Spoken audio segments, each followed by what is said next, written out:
The NFL just blessed us with a schedule release for the Houston Texans. The good news, we can break down the way too early predictions as to how the Texans are going to do this season. The bad news, we still have to wait another 4 months until NFL kickoff for some Texans football, but it's going to be a lot of fun. We're going to go through each game, game by game, and let me know your record predictions in the comments down below. But if you would, 83% of you are not subscribed to the channel. Really appreciate all the support on Texans Digest. Really, thank you so much. I mean, without you guys, this would not be possible. So let's jump right into the video, and let's start with the Texans primetime matchups, if you would. There are 4 primetime games, a little bit of an earlier bye, so feeling a little shaky on that. First, I gotta say, from what I've seen on X and just Texans fans in general, the consensus is like middle of the pack, 10 to 12 wins. I don't think they get more than 12 wins. This is a pretty difficult schedule, at least I would say, and 11-6 is solid. And I do agree with the fact that they can potentially go to their first conference championship ever. I don't know about Stroud winning MVP, but it's definitely possible considering a new offense and multiple new weapons, so that's a good start.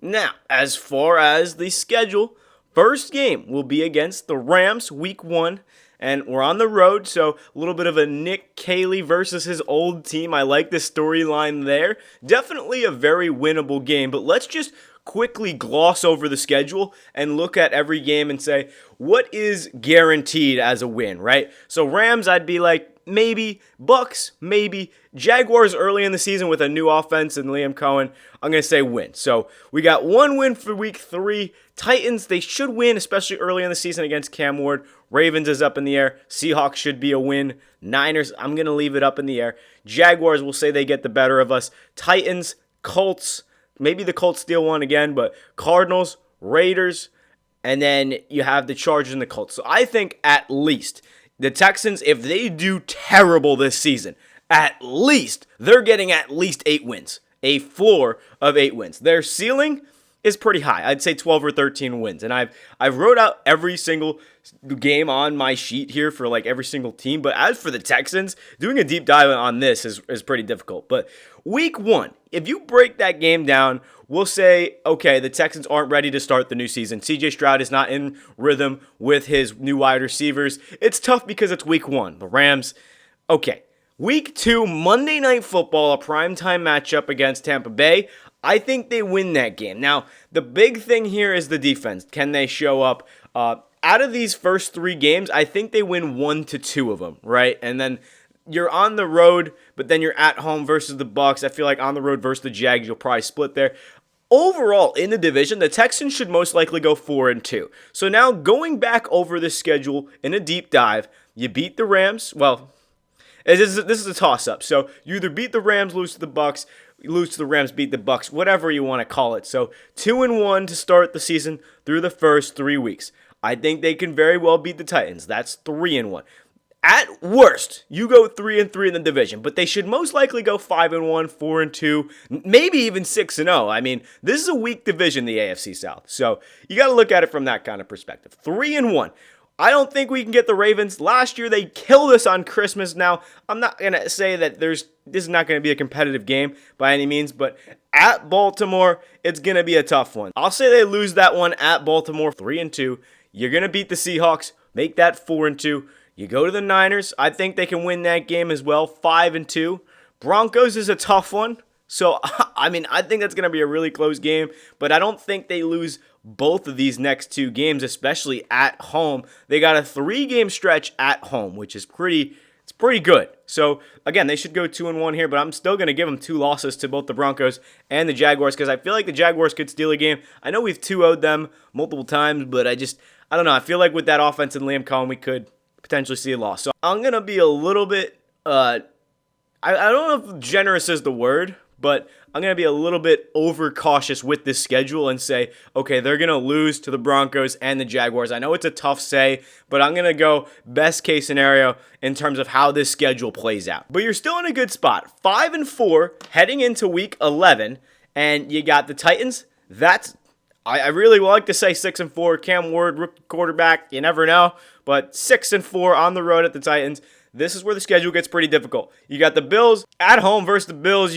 I could see them getting their revenge from last year. That was a close game. Thursday Night Football as well. You're on a short week. You're in between two division games. That's going to be tough. So after week 13, 7-5 record. I think the Bills catch them slipping on Thursday Night Football. Still a good record, 7-5. I think they sweep the Titans, sweep the Colts. Again, I'm being a little generous there considering the Colts or Titans could catch you like they did last year. You swept the Colts just barely, but I'm not trusting either of those teams with rookie quarterbacks and just not that great defenses. So the Texans offense, I'm expecting them to step up big time. And this is where it gets down into it. If you're 7-5 heading into week 14, it's going to be tough. On the road at Kansas City, Sunday Night Football, another great primetime matchup for the Texans. This can go either way. I wouldn't be surprised if the Texans could get their revenge on the Chiefs. They lost 0-2 last year. They lost to them in the divisional round.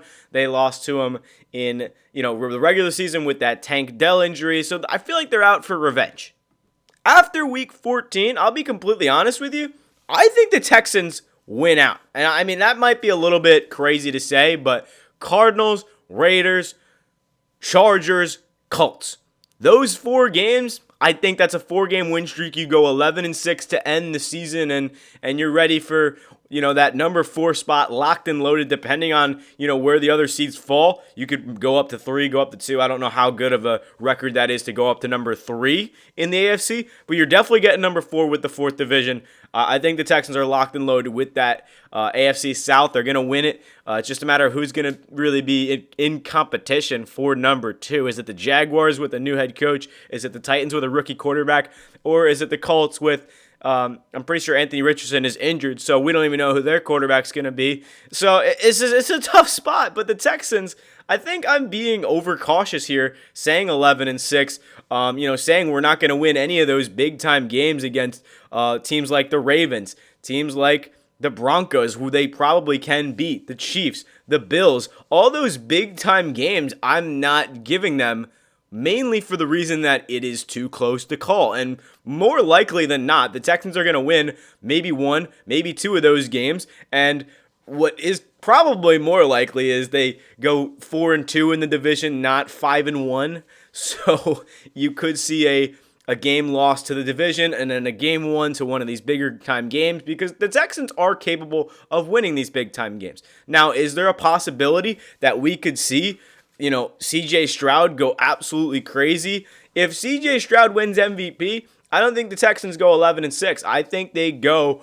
probably 13 and whatever the number is, 13-4. So, I mean, that's what I'm looking at is if Stroud's going to be MVP and this offense is going to be what they expect it to be, it's going to be tough for Stroud to win MVP if this is a new offense. I mean, I would be surprised if this offense looks great, for the first 6 weeks of the season. That's probably them trying to get their early groundwork. The problem is the early bye, right? Week 6, there is a bye. That's a lot of football to play in the back end of the season.